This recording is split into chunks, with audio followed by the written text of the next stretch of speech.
What's up, everybody? Welcome to the King Closers Formula. I am the King Closer, RJ Bates III.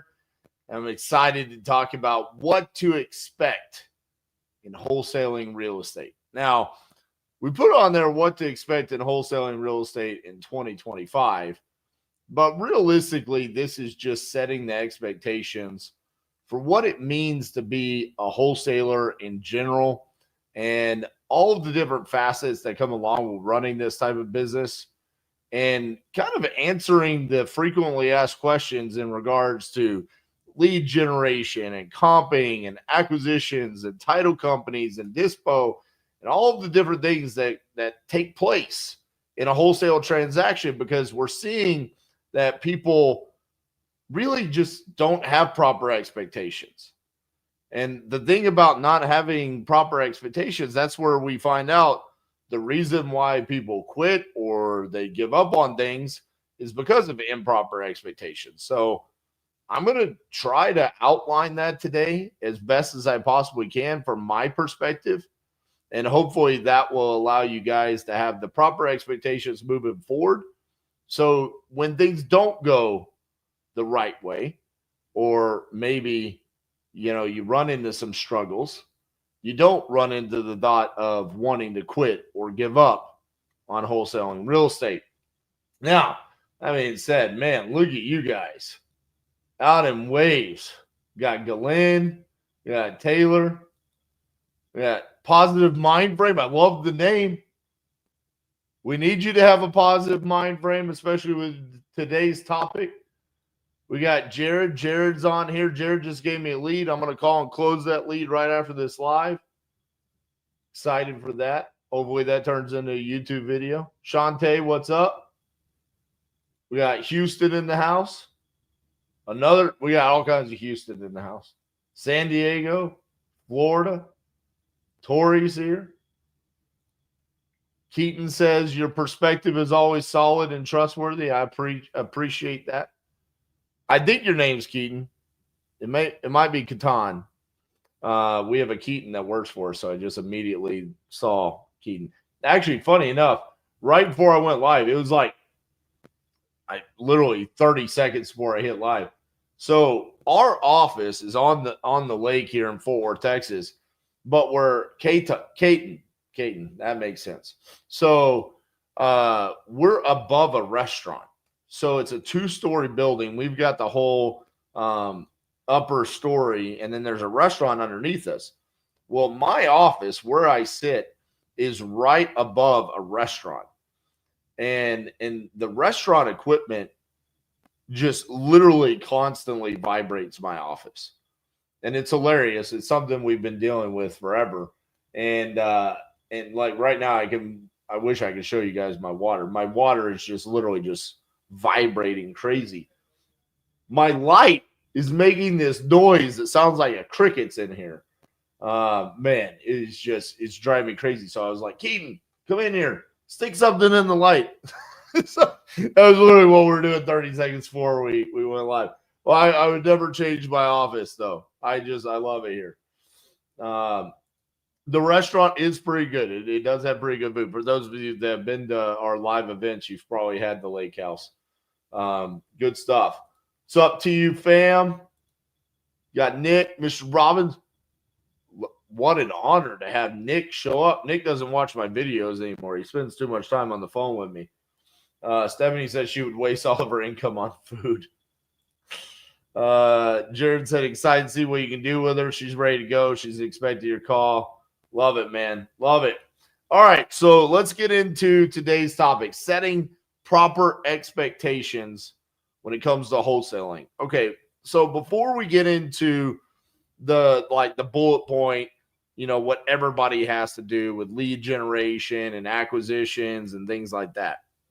The first thing that I want you guys to really understand is that everyone's going to run their own journey when it comes to wholesaling. And so one of the things that I want you to not fall into the trap is looking at someone else and seeing their path and being jealous or envious of either the success or just the amount of deals that they're doing or the money that they're making. Like, comparison is the thief of joy, right?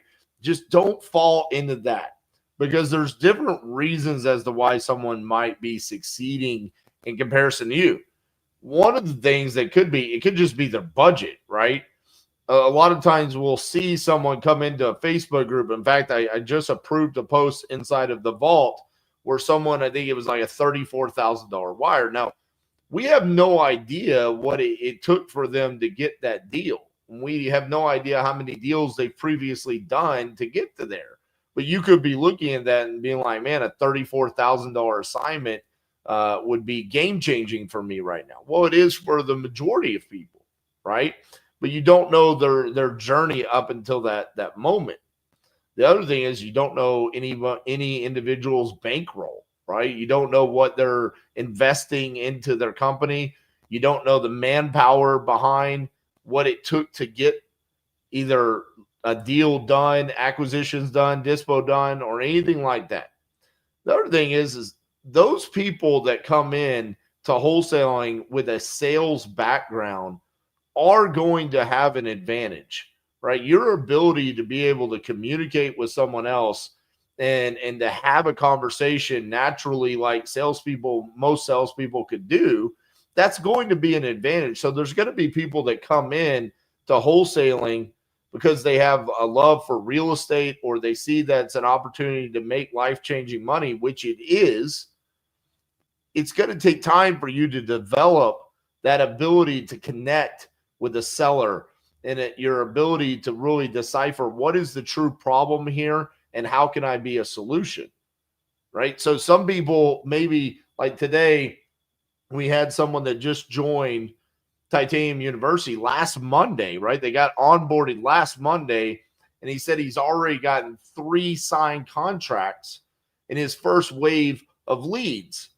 However, we have people that have been inside of Titanium University for months, and they haven't been able to do 3 deals yet, right? Well, why is that? Well, he was previously wholesaling, but it was local. He's new to the virtual wholesaling side of things. So he knew how to have the conversations. He knows how to comp and underwrite. There's nothing wrong with that. There's nothing wrong with, hey, I've been calling sellers for 3 months and I don't have a deal yet. That's part of your journey. That's your story. Okay. The next thing is, expect to be nervous on calls. When you're new to calling sellers, there's a lot of different factors that you're looking into this. And if you're cognizant of what's happening here with a motivated seller, and you're literally purchasing their real estate and then assigning your rights to purchase that to someone else, that's a heavy burden to carry, right? So if you're cognizant of that, and that weighs on you, and then you're thinking about, well, what questions do I need to ask? Am I comping and underwriting correctly? Am I going to be able to find a buyer in this location? These are all very valid questions to ask yourself. And so it's completely normal to be nervous early on in wholesaling. Like, don't feel bad about that. I hear that all the time, where someone will be brand new, inside of TU, and they never talked to a seller before. And then they're like, okay, well, here's one of my first calls that I placed to a seller. Sorry, I was so nervous. It's like, what are you apologizing for? You don't apologize when you're brand new in anything else. Like, it's okay. We're not expecting you to be perfect, and you shouldn't be. The way that you overcome that, though, is by embracing being the buyer inside of the transaction and being the solution for someone who is motivated to have the solution that you're providing. That can ease your concerns, and you can really slow down the conversation. Take your time and make sure that you're asking the appropriate questions. Make sure that you're truly comping and underwriting correctly, and that you are able to dispo that deal if you say you can. So embrace being that solution by being the buyer, and that should alleviate some of your nerves. Now, the other thing is, expect to be nervous on your first couple of deals, right? It's hard sometimes to know what to say, right? When say you sign a contract with a seller and then you do recon and now you're doing dispositions. Well, it's probably going to take you several days to dispo that first deal. If you're trying to do dispositions yourself, you might not even have any feedback to give the seller yet that seller is going to be demanding some sort of communication from you. Expect to be nervous during those moments. The thing about those moments is every time you have one, you can look back and you can say, this is part of the journey. I still laugh about our first ever wholesale transaction that we did in 2014 and how many times I called Dana Draper at Fidelity National Title and verified that if I show up and I don't have $92,000, the deal's going to be able to close. Because based off of the training that I received, I was told that I had to have transactional funding in order to do a double close. So I was so nervous when she told me, you don't have to have transactional funding. We're just going to do a pass-through double close. Don't be silly. Don't waste that 1.5% on transactional funding. I was so nervous. And I kept asking the same question repeatedly. Yet, at the end of the day, the deal closed, everything went through, and I got my money, and the seller was happy, and the buyer was happy. So expect to be nervous on your first couple of deals. The last thing before we get into the specific topics is expect it to be hard, but understand that it's worth it in the end. It's not going to be easy early on. There's going to be a lot of moving parts. There's going to be a lot that takes place in the transaction that you're probably not even going to understand what is happening or what people are saying. I remember the first time a title company told me that we needed to get multiple affidavit of heirship signed, and I was blown away. I was lost. I was like, what does this even mean? I've never even heard of what an affidavit of heirship is. And that's completely all right. How did I overcome that scenario? I just asked the people that knew the answer. Well, what do we need to do, title company? How do I do that?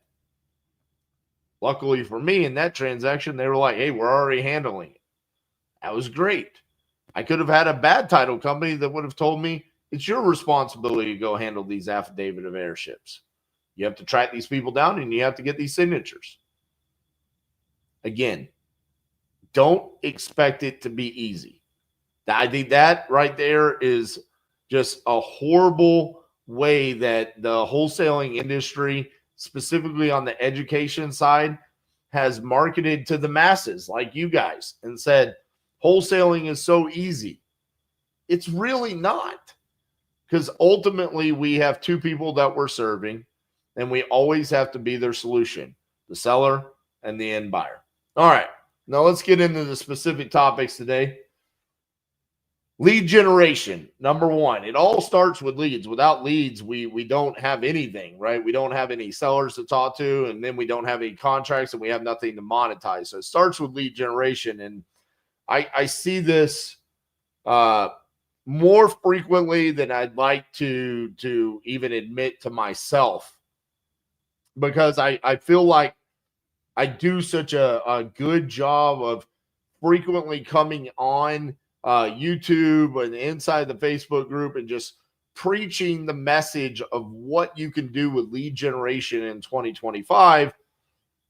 However, no matter how much I say it, we still run into scenarios where people are just not understanding how lead generation has to be a constant running machine inside of a wholesale organization.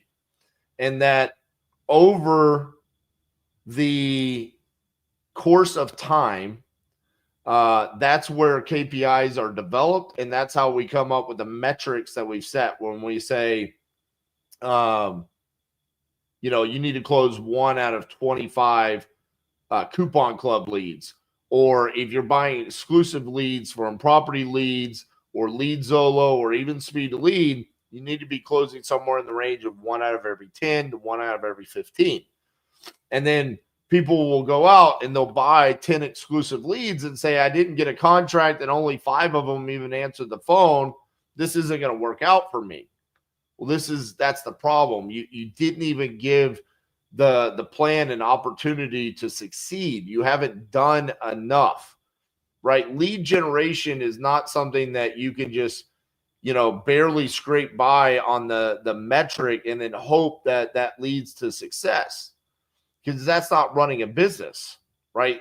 Marketing has to always be going on. And now, luckily for all of us in wholesaling, we don't really have to do a lot of marketing nowadays, right?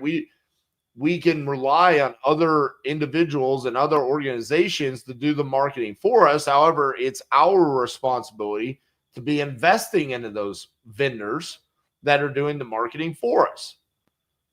But I have a video coming out later this week where I've already touched base on this, so I'm not going to beat a dead horse, but there was a post inside of the vault that off of initial glance, the way that the post was written, you would have thought that this individual had purchased a significant amount of leads. And it was essentially asking, hey, Coupon Club is not working, so what other lead source should I try out? Should I try out property leads? Should I try out Lead Zolo? What else can I do besides Coupon Club? My initial question was, how many leads have you purchased to say Coupon Club is not working? Because not only do we use Coupon Club every single day inside of Titanium Investments, but we see inside of TU that, it's successful. People are closing deals regularly with Coupon Club. And so this individual says, I bought 13 leads. And then he broke down the individual results of those 13 leads. And yeah, it wasn't pretty, but it was only 13 leads. And I was like, okay, well, you're halfway home to the metric. I mean, we're not even, if I say you should close 1 out of every 25, and you bought 13, you didn't even get all the way up to the metric, which I'm saying that should be the KPI that you're hitting over the course of 6 months of buying thousands of leads. You should close 1 out of every 25. We bought 13 and we're wanting to give up on this. And this is where I see a lot of new wholesalers end up in a place where it's a miserable existence, and then they quit and they give up on the dream, right? It's RJ Bates said Speed to Lead Coupon Club. So I bought 13 leads and it didn't work out. So now I watched a Jerry Norton video, and Jerry Norton said I should do direct to agent. So I gave that a shot and it didn't work out. And then Pace Morby told me that I need to do pre-foreclosures and expired listings. So I'm cold calling those. Now I'm getting my teeth kicked in. And nothing's working. But when you really break it down, it's like we never gave any of those plans enough of an opportunity. So here's the expectation that needs to be set around lead generation. 1, commit to the plan. How do you make that commitment? Set a budget. Set a budget that you can stick and maintain for a minimum of 90 days. If you cannot do that, then it's not going to succeed, right? So when I look at the 0 to $1 million plan that I put out a couple of months ago that everyone loves, and now I see people wanting to follow it, here's my thing. If I say $6,000 a week on leads or a month, then I need you to be able to do that for 3 months. Otherwise, you need to lower that and then reciprocally just look at it and say, well, this is how much money I'm going to make, right? If you can't afford the $6,000 a month in leads, then you can only afford $2,000. Well, common sense would say that's a third of the reward that you're going to get. So maybe your path at the beginning is how you're going to make $350,000 this year, not $1 million. And maybe later on in the year, you can increase that budget. But you have to keep the machine running. And if you don't commit to it for at least 90 days, you're not even giving the plan an opportunity to succeed. The next thing is acquisitions, right? So what happens after, we generate these leads? We have to do acquisitions. Well, when it comes to acquisitions, what I've seen is you guys have decided to take what I say about embrace no and run with it, and essentially make it an excuse for not trying to close a closable lead. And that is not what I mean by embrace no. So let's redefine what we mean by this. When we're going through the closer's formula, step 1, verify that they have a property that they want to sell. Step 2, ask them how much they want for it, price. Step 3, ask open-ended questions. What we are trying to identify during those first 3 steps is that there's a property that needs to be sold, and then which seller bucket that seller that we're speaking to falls in. One of the 4, it's going to be one of the 4 buckets. 2 of the buckets is where we embrace no. Wrong price, not motivated. Right price, not motivated. So hear me out. The key is deciphering, is the seller motivated to sell the property? Now, how do we decide whether or not a seller is motivated or not? We have to ask enough questions to truly identify whether or not they're motivated. And we are not doing a good enough job. I can promise you, I am seeing it too frequently where people are giving up on a lead because they ask, well, tell me a little bit about what you got going on. And the seller wants to tell us about condition, and they don't ask any follow-up questions to dig deeper to find out what that true motivation is. It's like the seller wanted too much money and they didn't sound motivated, so I just embraced no and I walked away. Now, what you'll see is when I call sellers, that does happen, but it's on the lower end, like percentage-wise, of the calls. This is not like I'm calling 9 sellers and I'm just hanging up on them because they want too much for their property. Our job as the closer during acquisitions is to make sure that we are educating them if motivation exists. I just had a conversation with a gentleman who's interested in joining Titanium University, and based off of what he was telling me with the amount of leads that he has purchased and the amount of deals that he's closed, I can absolutely, without a shadow of a doubt, guarantee that there are closable leads that he embraced no on that he should not have. I can almost guarantee that every single one of you that are watching this right now have leads that should be closed. Hold on a second. What we got going on? We got a troll? You sound like a hillbilly. Maybe you selling south? Hold on. We got a troll.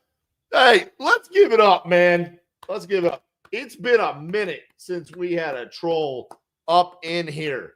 All right. I love it. FA, listen, brother. Let me tell you something, man.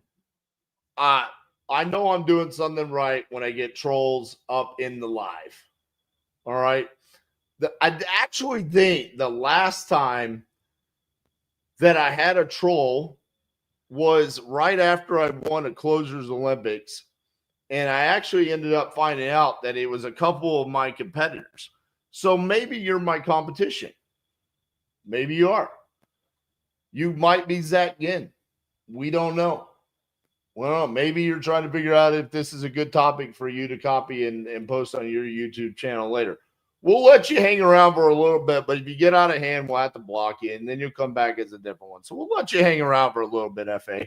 I will say, you asked a question, I believe.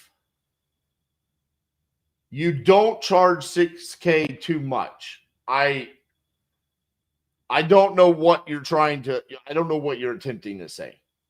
I actually charge more than $6,000, and it's not too much. I charge more than that though. The price is only going to go up. And yeah, you $6K too much. Brother, I can tell you just by the way that you speak, I hope for nothing for good things for you moving forward. Okay. I'm going to try to be nice to you. I love a good troll and I love making fun of people, but man, if you keep going, I'm just going to have to ban you out of here. All right, let's get back to today's topic. You guys let me know if he keeps going because I'm going to focus on what I'm trying to teach here. All right, let's move on to comping. All right, so setting the expectation around comping because, lead generation, the acquisitions, and then we've got comping and underwriting. Yeah, you're not going to be good at comping at first. Shout out to TU member Cindy Edwards. She joined in November. She shared this morning. Her win this morning was she submitted 2 comp reviews to TU's portal where we actually will review your comps and coach you individually and be like, yes, you're correct, or no, you're not correct on this. She got both of them right. And that was a monumental win for her because one of her biggest struggles was comping and underwriting. Now, I did a live seller call review of Cindy, and I thought she was amazing on the phones. But the biggest concern that we had about Cindy and where she was in her journey was comping and underwriting.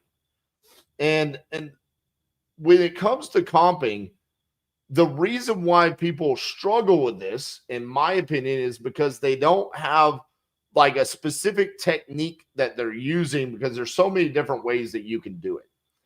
And I've seen this where, like, for example, another person that I was speaking to about joining TU, he said, listen, I don't comp the way that you guys do. Not many people do.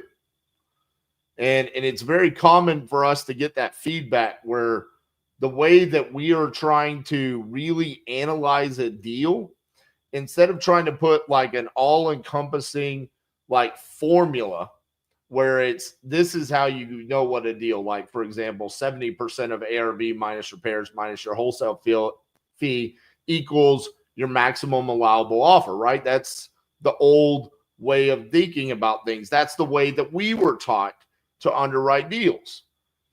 But what we found out is that's not the case in all the different markets. And so what's the most important thing?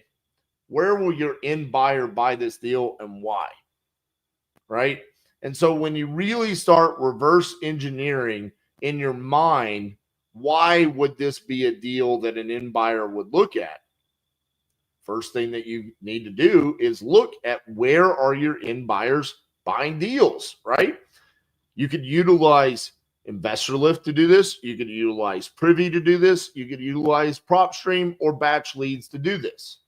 So when we look into an area, it's not just about understanding the after repair value, but it's also understanding where are your end buyers buying as is properties and reverse engineering from there. Privy is a great tool for this when you go to comp because you can see properties that were actually purchased as flips. And you can see they purchased this property for $50,000. You can see the pictures and see the condition of what that property looked like. And now you will see it's listed on the MLS for $175,000, and you will be able to see what it looks like now. So you can reverse engineer it and say, how much work did they put into this? Was it a full-blown rehab? Did they do everything? All new cabinetry, granite countertops, floors, everything? Or did they just put lipstick on a pig and then they relist it? And you could reverse engineer that using our profit calculator to figure out where your end buyer buys. But the expectation needs to be that this is going to take time for you. And all of the factors, when it comes, all of the ones that we've talked about so far, this is the one that I think most people need to embrace, that it's going to take time. Even after doing this for a decade now, I still make mistakes comping and underwriting deals. You're never going to be perfect at this. This is why inside the closer's formula, one of the critical parts of it is reverse rapport and explaining our process. One of the things that I love about the change that we made in 2020 when we started using this process is that it gave us the ability to renegotiate. One of the hardest things for me when we were doing belly-to-belly appointments was going to a property and looking at it and saying, I think I could do this flip right here. I could do this rehab for $50,000.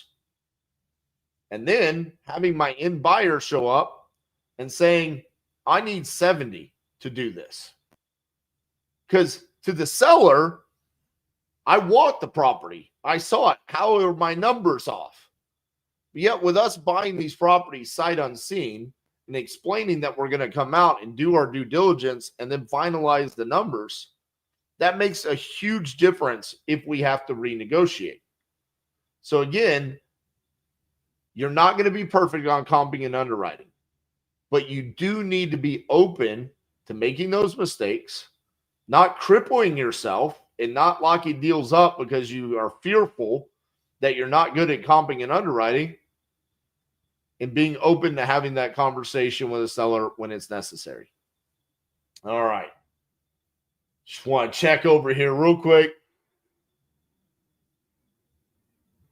All right.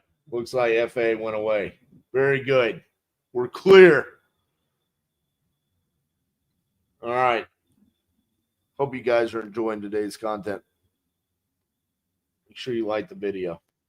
The next one, this is one of my favorite ones that it blows me away that people struggle with this concept. Title companies. Okay, let's set the expectation here. A title company is not your transaction coordinator. Quite frankly, they really don't care about your deal that much. Very few title companies actually have concern for your deal. And you have to build a relationship with them before that really becomes an established thing where they're going to make sure that they take care of your transaction with care and concern. You have to be communicating with them and making sure that you're pushing that deal along and not just relying on them to make sure that your deal gets closed. Okay, their job is not to coordinate with the buyer and the seller and you and making sure that everybody fills out the documents. Could you say that it is to a certain degree? But dude, think about it. They don't get paid that much. Okay. They also have a ton of transactions. Most title companies are based off of volume. So when I really look at it, over all the transactions that we've done, there's very few really good title companies out there. One of the reasons why I really like Empora Title is because of their portal and the communication that they do give us.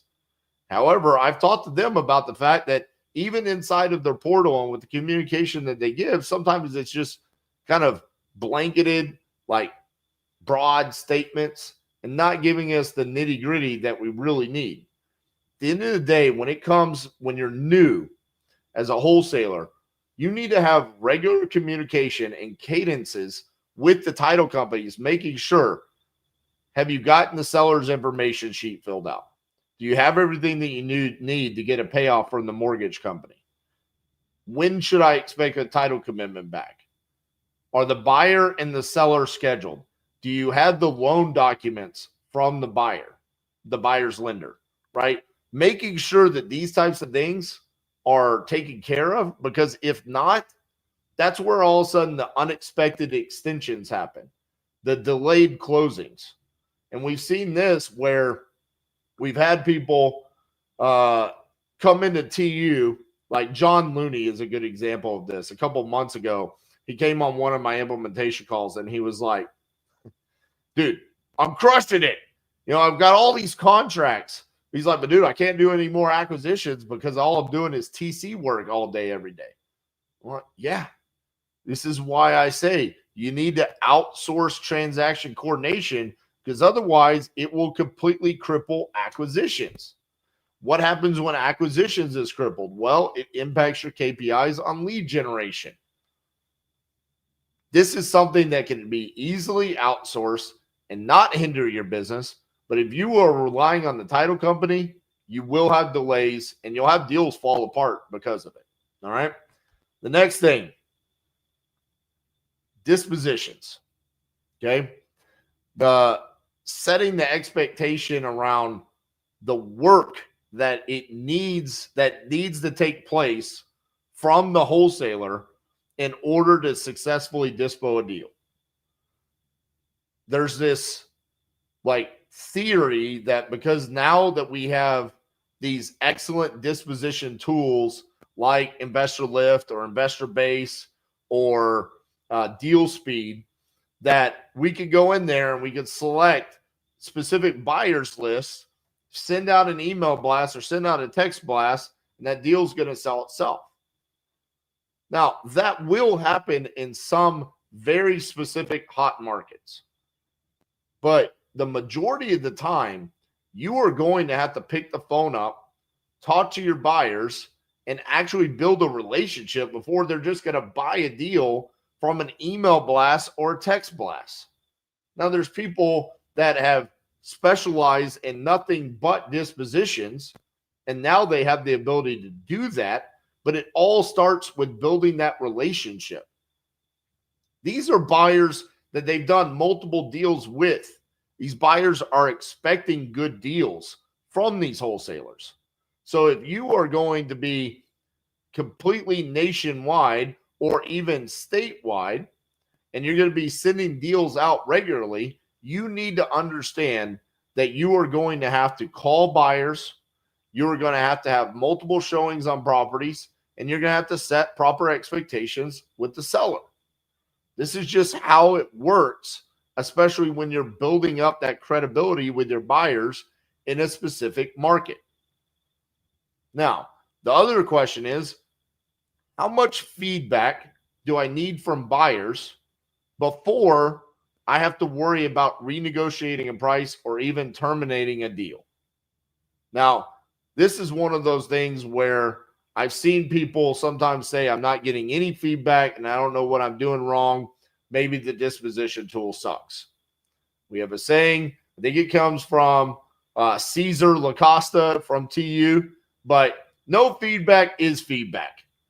One of the things that you should be getting immediately from your buyers when you send a deal out is feedback, whether or not it's, hey, the ARV is off, the rehab's off, the price is off, whatever it is, you should be getting either offers or feedback immediately. If you're not getting any of that, there's a significant problem with your deal. The next thing is you should be getting people that want to go walk the property and give you feedback from that. Hopefully you're getting offers, okay? How many walkthroughs do you really need before you start understanding what needs to happen with the deal, whether or not it's renegotiating the price, terminating, or accepting one of those offers? For us, we've seen that normally if we can get the same feedback from buyers about 3 times, it's probably accurate. 2 times, I'm kind of like, I don't know. Maybe we got a JW on our hands and he's just a little, tight on his numbers, right? He's trying to get a banger of a deal instead of just a good deal. Something like that. But if 3 buyers go out and look at the property and they all tell you the same thing, whether it's ARV related, rehab related, or price related, then that at that point in time has become a trend and you probably need to look at renegotiating the price. The other thing is if you have multiple showings and you're not receiving offers, you need to call those buyers and ask, why are you not interested in this deal? Is it because of something that we just don't know about the neighborhood? Is it not numbers related whatsoever? Is it just something about the property where it's sitting? Is it got, commercial too close to it, or school, or prison, or what's going on as to why you're not offering on it? But these are the types of actions that you need to be taking during dispositions on every single one of your deals. And then you will build up to where you can just start dispoing deals through an email or a text blast. All right. All right. Let's see what's next. Just making sure the chat's still good. FA, appreciate you, man. You simmered it down. It looks like you look like you're excited now. You said hell yeah. Maybe I said something good. Appreciate that. Angel says, I'm loving the Speed Elite Dispo tool. Deal speed, got it with the TU package. I love to hear that. Love to hear that. All right, the last one. This is one that, honestly, I don't hear enough people talk about, but it's seller behavior. When we were writing out the outline for today's topic, it's kind of we don't really talk about what to expect from the sellers after we sign the contract. We talk a lot about what to expect from the seller prior to signing the contract, lead generation and acquisitions, but the behavior of a motivated seller post signing the contract can be somewhat erratic and almost nerve-wracking throughout. I could think of numerous scenarios where just they didn't quite understand what they were getting themselves into. And that's why I beat it like a dead horse, where it's like that, explaining what our process is during the closing, right? Making sure that they understand that they're not going to receive any money until this specific date, right? We're not going to front them any money. There's not going to be any deposit or anything like that. Making sure that they understand that we are going to have to gain access to the property, that we are going to have to go out there multiple times, right? This is all important, because what you want to really eliminate is the highly emotional phone calls from the sellers post-signing contract. And quite frankly, we do a really good job of that here. And I think it all stems back to the acquisitions way of explaining the process. But I've seen it where people have lost deals where the emotions got out of hand, and the seller is like, I just want to be out from underneath this, and I want to go sell my house to someone else, because they just didn't understand. So the way that I want to end today's topic is by explaining that how important it is, not only for you to have the proper expectations, but when you're signing a contract with someone that is motivated enough to sell a piece of real estate for a discount, make sure that you are setting proper expectations with them on what to expect moving forward inside this transaction. There's going to be a title company or a title attorney that's going to reach out to you. There's going to be a seller sheet that you're going to have to fill out. We're going to need to get a payoff of that mortgage or any liens or judgments on the property. We are going to have to gain access to the property. We're going to need to go out there multiple times. This is when we anticipate the close. As long as everything that you told me today is what it is, then we'll be able to close on your price and on your timeline.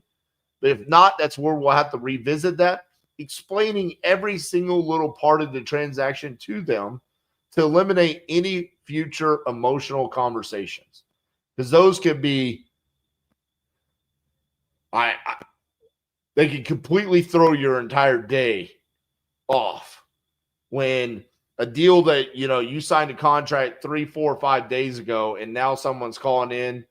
We've had people threaten lawsuits, threaten specific performance because they thought they were immediately going to get paid. Just avoid that with setting proper expectations. The other thing is just going back to the all-encompassing topic of today, okay? Have expectations that you want to run this as a business. And in order for it to truly become a business, it's going to take time for you to master these skill sets. Think about all of the different ones that we talked about today. Lead generation, acquisitions, comping and underwriting, transaction coordination, dispositions. Then also just on, not necessarily a skill set just for wholesaling, but in general in life, managing emotions, your own, sellers, and everyone else that's involved in the transaction. That's a lot that you have to get really great at in order to become a great wholesaler. So have some grace with yourself. If you're not necessarily perfect or if you're not where you want to be, it's okay. It takes time. But if you have the proper expectations, that will make sure you don't want to quit in the process. That's the last thing that we want to do, is where you take all this time to learn how to do something like wholesaling real estate, and then you quit and you give up on it because you didn't have the proper expectations. All right, guys. That's what I got for you. If you guys got questions, I'll hang around for a little bit and answer anything that you got. Gaetano says, FA hating is not the way to do it. Be grateful RJ taking time out of his day to educate you. Appreciate you, brother.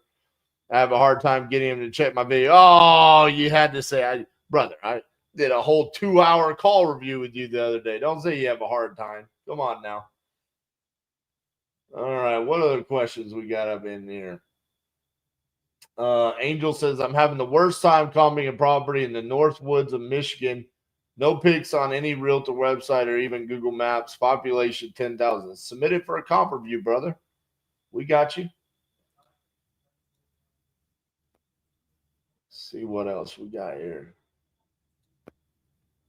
Point blank, period. You and Cassie just moved the clouds with that comp and underwriting video. Salute. I appreciate that, brother. I wish I had the $6K back that I paid Rhino. I don't know who Rhino is. Well, I'm sorry to hear that, Steve. Steve, book a call with the team, brother. We got options for you. Book a call with the team and see if we can help you over at Titanium. Audi,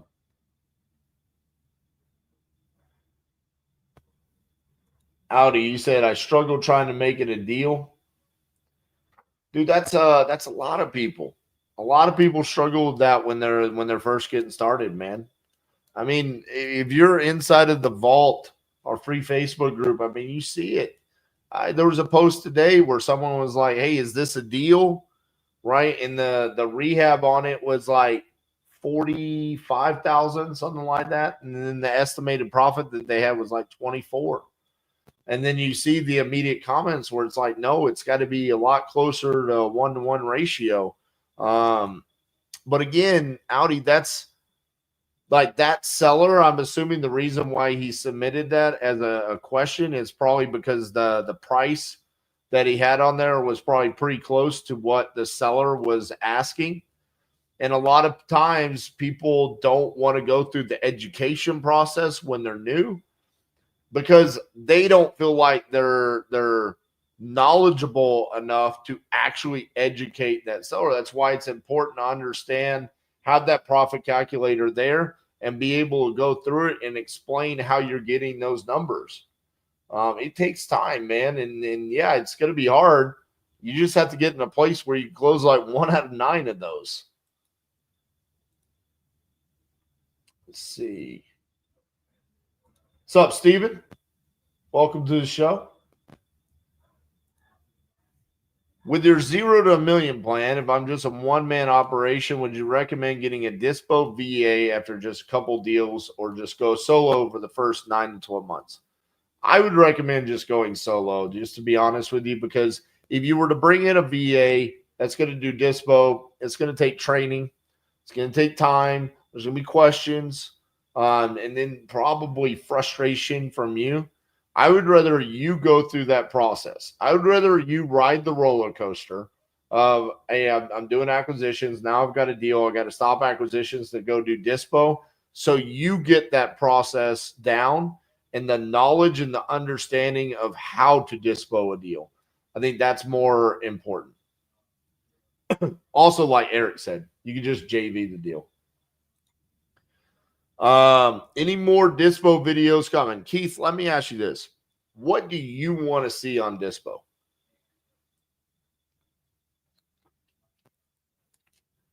What do you want to see on this? Is it actual dispositions? Is it training on dispositions? What do you want to see? How often do we open enrollment for TU? So it's open right now. Our next class gets onboarded next Monday, February 3rd. And then we are going to take a week off. So there'll be nothing from February 3rd through the 7th. And then there'll be 2 weeks of sales. So 10th through the 21st. And then we'll onboard another class on the 24th. That's the schedule right now. I want to see you use InvestorLift again. I love it. I just want to see more process. Okay. So using InvestorLift and like actually dispoing a deal. We could do that. Any tips and tricks on InvestorLift for more rural markets? I mean, obviously the power behind Artemis mode and connecting with them once they see the email blast and the text blast, utilizing God mode and going in there and seeing who has actually purchased properties and then reverse engineering to get their contact information. But I mean, rural's hard. I mean, it takes a lot of time, and then just trying to establish relationships once you actually identify a real buyer, right? The other thing is making sure, like, applying pressure to the acquisitions team that they're getting deals, even if it's rural in a market where there's enough buyers, right? So the thing that I've always told people, Keith, is that if we're doing acquisitions or lead generation and we can see the market prior to us getting the lead, we want to make sure we have a minimum of 2,000 buyers in the market, because then I feel like we should have enough to be able to dispo it. Full-time jobs getting in the way of learning. Comping is my hardest subject. Any advice? Are you the Rico inside of TU? If you're the Rico inside of TU, I just submit them for a comp review. It's going to be the best way. Outside of that, brother, I mean, listen, you reps. You got to pick up. Yeah, dude, if you're the one inside of TU, I mean, submit for comp reviews. Just like what Cindy Edwards was saying today. I mean, she joined in November, so it took her 2.5 months.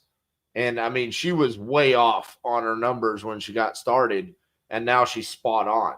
So that gives you a little bit of a time frame there, Rico.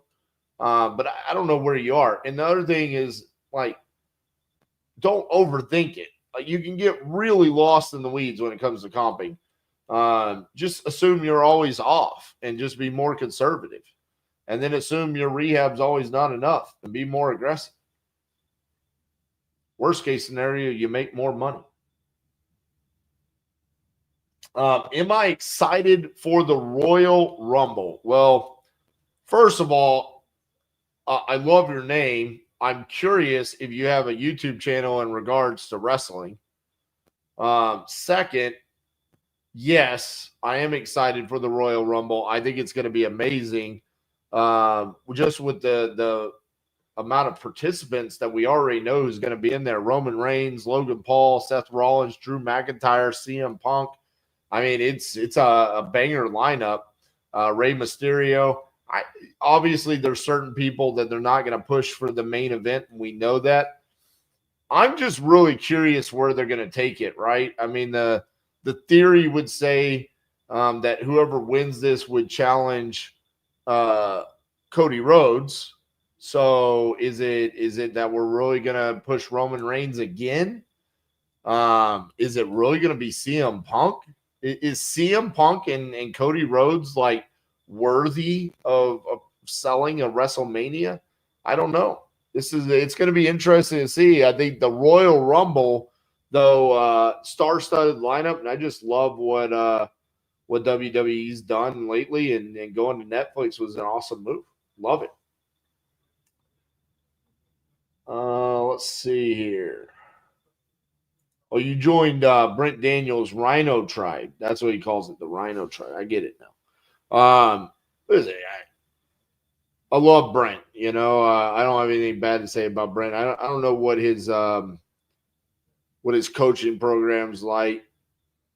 I do know that we do have a several things that we kind of disagree on. I saw that one of his most recent VSLs was about like, hey, if you want to flip and be a landlord and wholesale, we can teach you that. Obviously, you guys know me. I'm all about the hedgehog concept. I think you need to pick one thing and stick to it. Comes from my experience in this industry and what I believe in. I think shiny object really hurts people. Steve, like I said, man, book a call with the team. Justin and Garrett, they'll go through the options, see if it's a good fit. I mean, at the end of the day, if it's not a good fit now, it's fine. But I think you'd be surprised at some of the options that we can offer. Stop comping so hard, just lowball Redfin estimate times 40%. Whew. Yeah, I feel like I've heard that on a video before. You know, the key to closing more deals is, you know, just the lowball. Heard that somewhere. Love watching the video, Miss Queen Buyer and the agent on the three-way call. That was crazy. That was on a live webinar, dude. Got a ton of value from that life experience. Would love to see some more. Keith, I'll tell you the crazy part about that day. We went down to San Antonio and spoke at an event the day before, the night before. And we drove. It took us 5.5 hours to get to the office. And man, I was exhausted. I was like, why did I schedule this webinar on the day after this event? And I just think it was one of those things where the webinar was already scheduled and then marketing had already gone out. And then I accepted to go to the event. And man, that was a crazy call. I'm glad my team let me release it, because there was the little part in there that was somewhat racist. And I was like, guys, here's the thing. I mean, these people that are watching this content need to understand that there's going to be times where on the phone, they're going to have to deal with someone that's racist, right? That's just part of the life, right? And I'm glad we were able to put that out there for people to learn. I'm glad you learned something from it. Let's see. You do wrestling content when your PC from 2012 allows. Part of the reason I'm getting into wholesale is to upgrade my PC and go harder on content. I love it, man. There's a lot of good content to go out right now in regards to wrestling, so that's cool. Let us know how we can help you in your journey in wholesale, man. Full dispo video not using InvestorLift would be lovely, especially like a rural lead. So let me ask you this. Why not use InvestorLift? I mean, it's free now. I mean, why not use it? I mean, we have people inside of TU that are dispoing deals for like $200, like $150, right?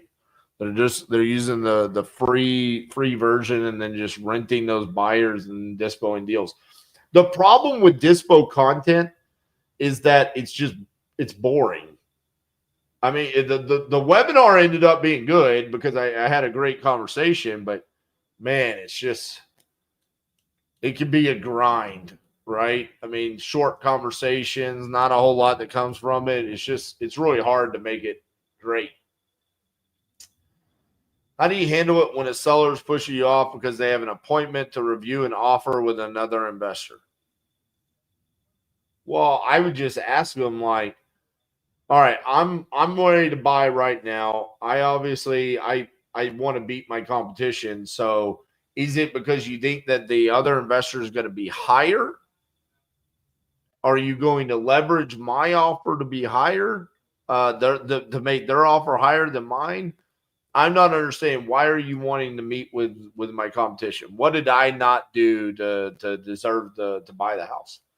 And if it's money related, then I would tell them like, all right, well then I'm just gonna have to pull my offer. Then I don't want to do the bidding war, and see if they chase after you. That's my technique. I love doing it. Sometimes it doesn't work. Sometimes it does. What's the top 5 virtual markets by city? Oh, dude. That's really hard to say. I mean, and you're like, how could it possibly be that hard? Well, I guess let's just look.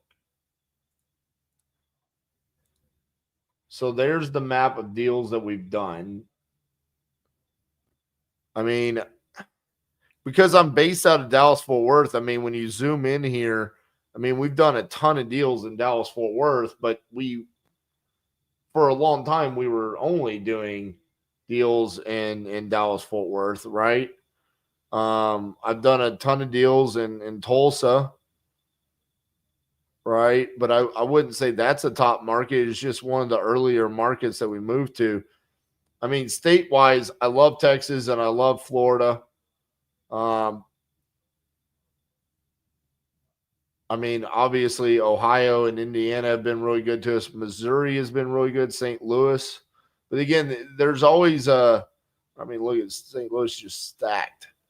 The problem with trying to determine is what are you looking for, because I always broken it down where there's cities and markets that are really good for acquisitions and really hard for dispo. Then there's ones that are really hard on acquisitions but great on dispo. And then there's like the bread and butter markets that are kind of a little hard, not super easy on either, right? That's where I kind of put like the Tulsas and the Little Rocks and the Cedar Rapids and the like Cincinnati, Ohio's, right? I like those markets because they end up normally being like a fairly decent assignment fee, like the average, right? Like somewhere in that $12,000 to $17,000 range. I'd say anything west of Texas, right? This is where you're going to have the bigger assignment fees, harder to get the property under contract. But narrowing it down to 5 cities, I mean, I just wouldn't know what you would be looking for, right? Is it higher assignment fees or is it higher volume of deals? Because I think that matters right there. And I wouldn't even want to try to break that down without knowing more about what you're trying to accomplish. You ever lose sellers from being too pushy? Have a seller dodging signing a contract? I don't know if I should go back off or go harder. So I never want to lose a deal because I didn't try. I'm okay losing a deal because they said, "Man, you're too pushy. Something's going on here." Because then I would just respond and say, "Well, yeah, I'm pushy because I'm making a commitment to purchase. I'm signing a purchase agreement with you. I need to know if this is going down or not, right? I can't just have that sitting out there in the open." The other thing is make sure that when you're sending the contract, you're asking them up front, how much time do you need? And then you're putting that null and void date on the contract. So you're contractually like applying that pressure. Do you use novations in your process? No, we did 0 novations in 2024.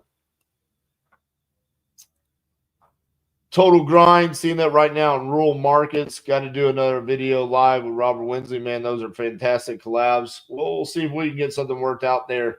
I know he's a busy man with everything he's got going on in the AI world right now. Man, rural's hard.